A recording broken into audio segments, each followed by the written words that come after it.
În prima parte a lecției facem o mică restanță în care te învăț pioni versus figuri ușoare. Pentru că există, într-adevăr, pe lumea asta jucători care au un simț deosebit al pionilor, ca să spun așa, al valorificării lor, mai ales pion liber, și este foarte posibil să dea doi pioni pe o piesă. Numai ca acei pioni pe care îi va avea în plus să fie foarte înaintați și să ocupe centrul cu ei. De exemplu, poziția asta este luată dintr-o partidă de-a lui Mihail Tal la alb, care în acest moment joacă nebunia pe C5. Da? Pur și simplu dând acel nebun pe pionul negru de la C5 pe pionul de la E5 și după DC5 calea pe E5. Să știi că lecția asta nu este chiar așa de ușoară și nici nu pot să îți spun că să o folosești tot timpul. Pentru că într-adevăr este foarte dificilă una la mână și a doua la mână, să știi că dacă pui poziția asta pe calculator, calculatorului nu-i place. Zice că negru are șanse, o idee mai bună. Dar faptul, cum este cazul aici, că obții cu albul doi pioni liberi, de exemplu, partida asta continuă. Nu vreau să intru în detaliile acestei partide. Cal C8, F4, damă E7, C4, observ, și pe urmă a dat acest cal pe nebunul din D7 și a înaintat pionul E5, făcându-și, într-adevăr, rost de doi pioni liberi la D5 și la E5. Încă o dată, pui poziția asta pe calculator, calculatorul cam strâmbă din nas, dar așa este o mașină care tot timpul pentru el e cam lege. 2 nu este egal cu 3, știi? Și așa este. Însă, din punct de vedere uman, ca să spun așa, este foarte dificil să te aperi în fața a doi pioni care se aruncă pe tine. Sau cum este cazul aici. Aici, din nou, avem o poziție în care negru are un turn pe 4 pioni, nu? Dar încă o dată, pionii aceia centrali de la D5 și E5 sunt deja o falangă, un plug de zăpadă intrat în țara ta care îți aruncă piesele negre înapoi. Iar regele ăsta negru este foarte, foarte dezvelit, ca să spun așa. Albul fiind și la mutare, damă G4, șah și după turn G7, damă E4. Da? Deci vedem cum aici, evident că albul refuză schimbul damelor pentru că are o pâine de mâncat cu acel rege golaș și nu schimbă damele și după cal de 7 E6, cal C5. Te rog să mă crezi că acest cal C5 este greșit și este o greșeală care înclină balanța în favoarea albului. Pentru că, încă o dată, pusă poziția asta pe calculator, calculatorul zice că după cal F6, negru face față. Chiar lejer zice, după damă F3, damă G6, nebunea pe B6 și turn pe 8 și nebun de 4, da, eu cu albul am 5 pioni pe turnul negru, dar negru face față. Revenind înapoi, în acest moment la aceste 6, negru joacă aici cal C5 și albul dă cu nonșalanță nebunul pe cal. Nebunea pe C5 și D6. E un plug de zăpadă care se rostogolește până la mama naibii. turn de 8, damă de 5, amenințând E7, 7, da? Rege H8 și turn E1. Turn G6, turn E3. Amenințare de turn H3. Turn D7, ca să bagi turnul la H7 la șahul ăsta. Dar D7. Și aici negru putea ceda. El a mai jucat damă de 8. Ce juca cu albul aici? Cu albul.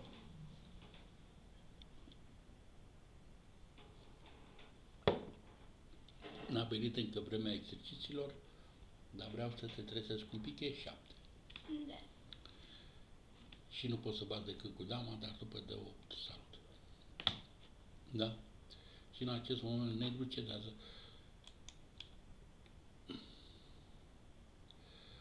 Asta din nou este o poziție dintr-o partidă tot de-a lui Mihail Tal.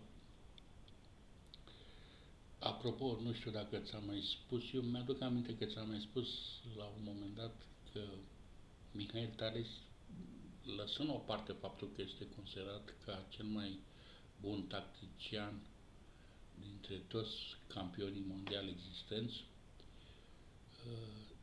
el era și într-un fel și cel mai bun jucător cu damă. Dar, de exemplu, cum este cazul aici, numai și numai pentru a-și face rost de pioni avansați și foarte periculoși, deci negru este convins aici că are remiza la îndemână jucând turna 8. Și după damă B7, turn B8. Dar repet odată și ăsta iar turna 8. Propunându-i remiză. Pentru că, într-adevăr, te gândești, băi, unde, Doamne iartă, mă scap cu dama asta? Damă C6, turn C8. Și acum vine bombița. B4.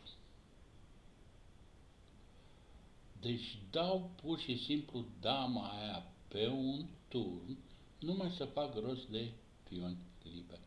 Turn A pe C6, D A pe C6, pion E6, turn de 1, damă B8 și B4 ia pe C5.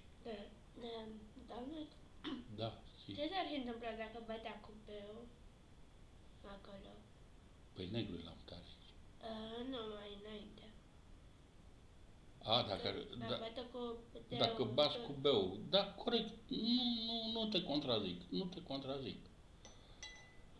te contrazic. Dar, încă o dată, a zis să-și aducă și turnul să... Și acum bat. D5.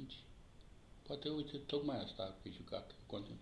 Deci, fără turn de 1 la BC5 ar fi jucat D5. Dar tot ar fi avut, într-adevăr, parte de grupul acesta compact de pioni. Cred că e vorba doar de modul de reprezentarea mutărilor pe tablă. BC5, D5, ED5, ED5, turnea pe D5. În acest moment putem spune câți pioni are? 7. Și negru nu are decât 3. Dar negru are o damă, deci practic are o damă E cam egal. pe un turn și 4 4 pioni, da. Însă Dar acești... 3 sunt dubli. Da, 3 sunt dubli, exact. Da, dar acest, ca să spun așa, grup de pioni este nemaipomenit. C7, ca să pot împinge B6, să nu-ți dau pionul C6, damă P7 și B6. Din nou vedem un mod foarte hoțuman de tratare a albului și damă ia pe D5, B7. Și aici negru cedează. Pentru că și-o B8. Sau C8, da, B8. Ca să spun așa. Trebuie să-și dea damă. Aici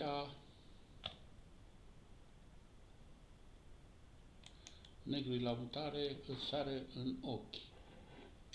Că trebuie să bați la D4, dar totuși te gândești, băi frate, dar totuși am un turn în priză și totuși negru bate calea pe D4, dând pur și simplu turnul din F8, făcându-și însă rost de un grup de 4 pioni liberi.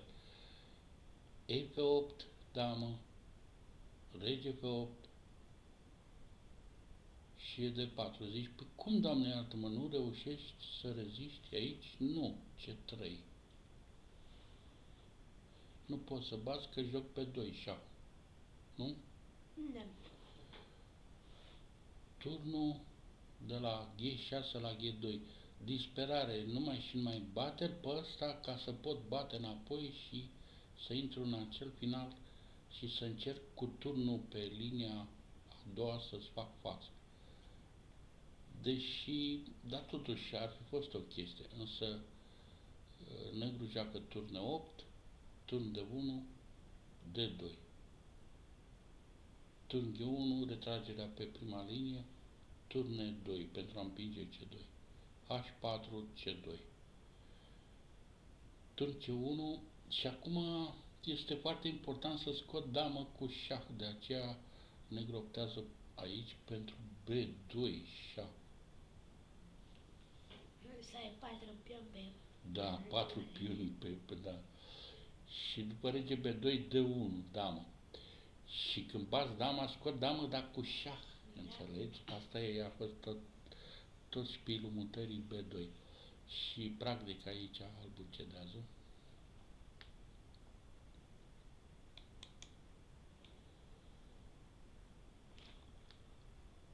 Din nou aici.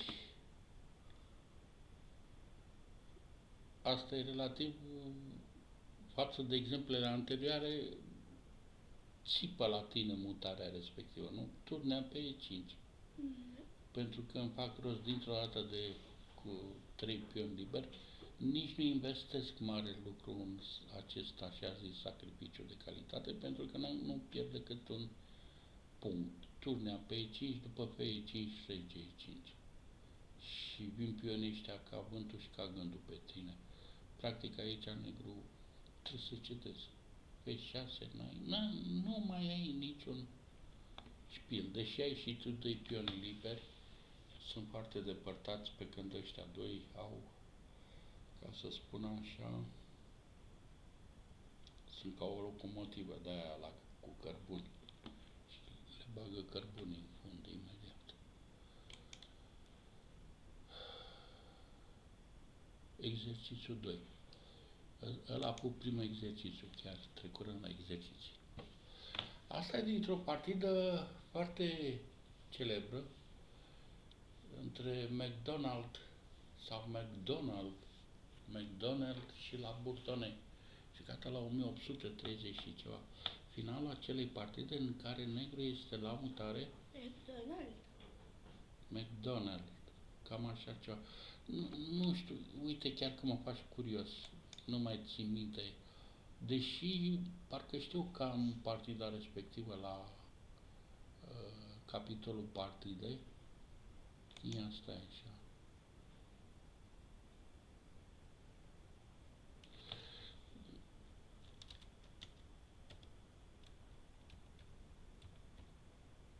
La Bourdonnais, la Bourdonnais. La începutul secolului XIX, la Bourdonnais, ăsta a fost, uite, vezi, cel mai puternic jucător de șah din lume în anii 1820 și 1830. Da? Și zice așa.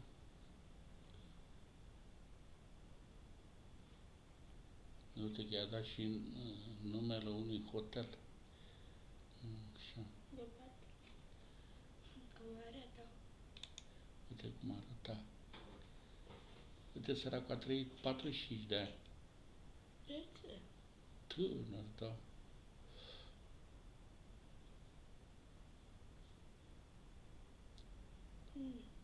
Acum l-au făcut ăștia. Uite, Alexander McDonald. Uite, vezi? Încă n-a atunci când ai McDonald's, mă Uite, gândeam vezi? la McDonald's. Nu. În 1834, la Bourdonnais cu Alexander MacDonald din Irlanda au jucat o serie de partide într-un așa. Și acest meci a confirmat faptul că la Bourdonnais era liderul mișcării șahiste mondiale din anii aceia. Încă dată nu a apăruse Paul Morphy. Paul Morphy a apărut s-a născut în 1837. Deci când la Bourdonnais a decedat, Paul Morphy n-avea decât 3 ani. Așa. Și aici, la Bourdonnais, într-unul din acele partide, da, joacă de 2. Încă o dată având 3 pioni liberi și partida continuă așa, damă C5. Evident că îți atac, ca să spun așa, turnul din pe 8, însă la Bourdonnais și aduce turnul în siguranță, turn de 1, ca să nu dau, da? E 3. Deci îți dai seama... Asta de poziție. Da, exact. Îți dai seama cât de romantic era șahul pe acele vremuri, pentru că, hai să recunoaștem, adică când vezi partida asta, au existat greșeli și de o parte și de alta până ajunge într-o astfel de partidă. Însă modul cum se încheie, ca să spun așa, este foarte instructiv și frumos în același timp. Că de-aia era denumit șahul din acele vremuri, șahul romantic, pentru că el într-adevăr a dispărut odată cu apariția lui Wilhelm Steinitz, de exemplu, primul campion mondial oficial de șah, care a decretat niște legi ce au început să fie respectate de toți jucătorii puternici și apărarea a câștigat mult. Adică un jucător știa să se și apere după Wilhelm Steinitz. Așa, damă C3, pentru a încerca să bați la E1 să nu mai știe de tine, dar damă ia pe D1. Și E2. Și ai 3 pioni pe penul. 3 pioni, exact. Și aici ăsta săracul cedează. Pentru că dacă bați cu dama, scot pe 1 damă, nu mai ai ce juca.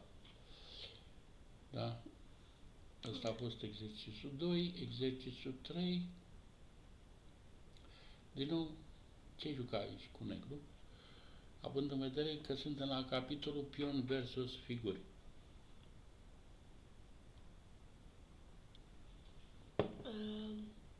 Evident,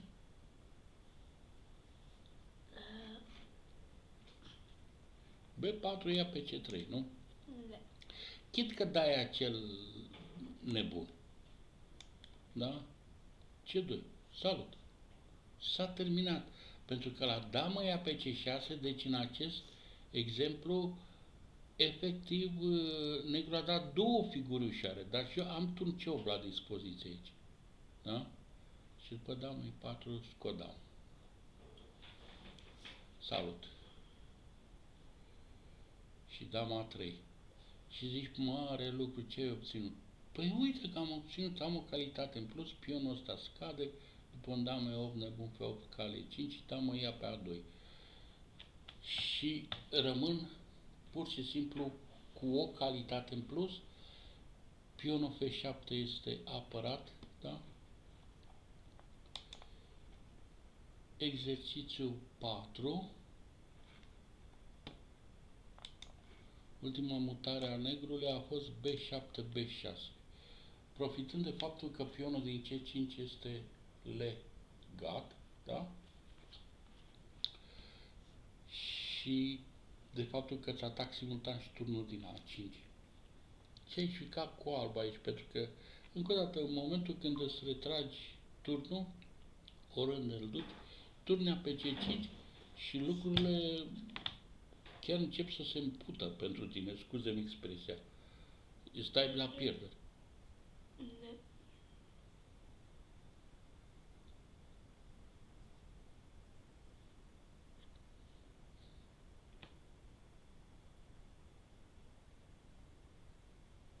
În acest moment, din punct de vedere material, Albul are un echilibru, pentru că are un cal și doi pioni pe un turn.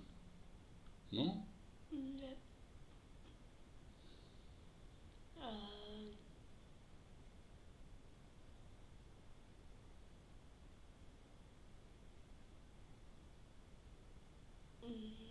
Jucăm de 6?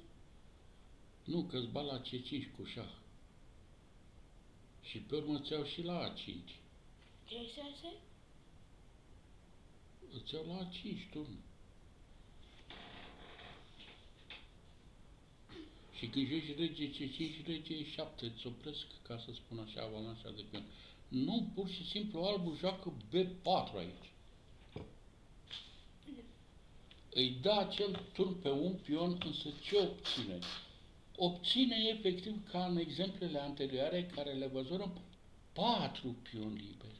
Nu ca la Burdone 3, 4. Într-adevăr, sunt mai depărtați un pic față de transformare, însă după B4, BA5, acest B4 nu numai că apăra turnul, apăra și pionul din C5, da? Și turna 8 A6. Se duc ăștia ca vântul, ia uite. D6, salut. F5, B6 și negru ce dă aici? Pentru că dacă joci turna 6 D7, da? Al cincelea exemplu, negru la mutare.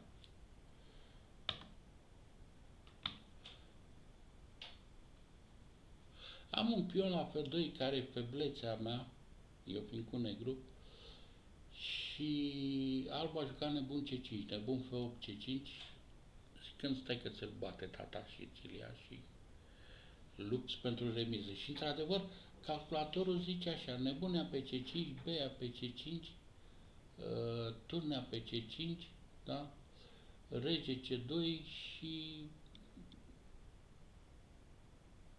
sau chiar turnea pe F2, pentru că totuși aș avea, în acest moment albul are, ca să spun așa, un turn în plus, nu? Da. Dar uite, ce ai jucat cu negru numai să păstrez acest pion pe tablă. Turnea pe C5. Ups. Și după pe C5 nepunea pe C5. Turn pe 1 F3. Amenințând de 3. Evident că dacă baza e turn pe 4. Ideea albului, asta chiar a fost o partidă practică. Ideea albului este să aducă în disperare turnul de la B4 la D4, să închidă încă o dată această diagonală G1 A7, însă după rege F5, turn D4, nebun D4, CD4, rege F4. Și seamănă foarte mult ca și așezare cu ce s-a întâmplat în celelalte exemple. Albul e pierdut aici, deși ar avea chipurile un turn pe câți pioni. 2, 4, negru are toți pionii pe tavă. Un turn pe 5 pioni. Așa. Da. Astea au fost exemplele și restanța care simțeam nevoia să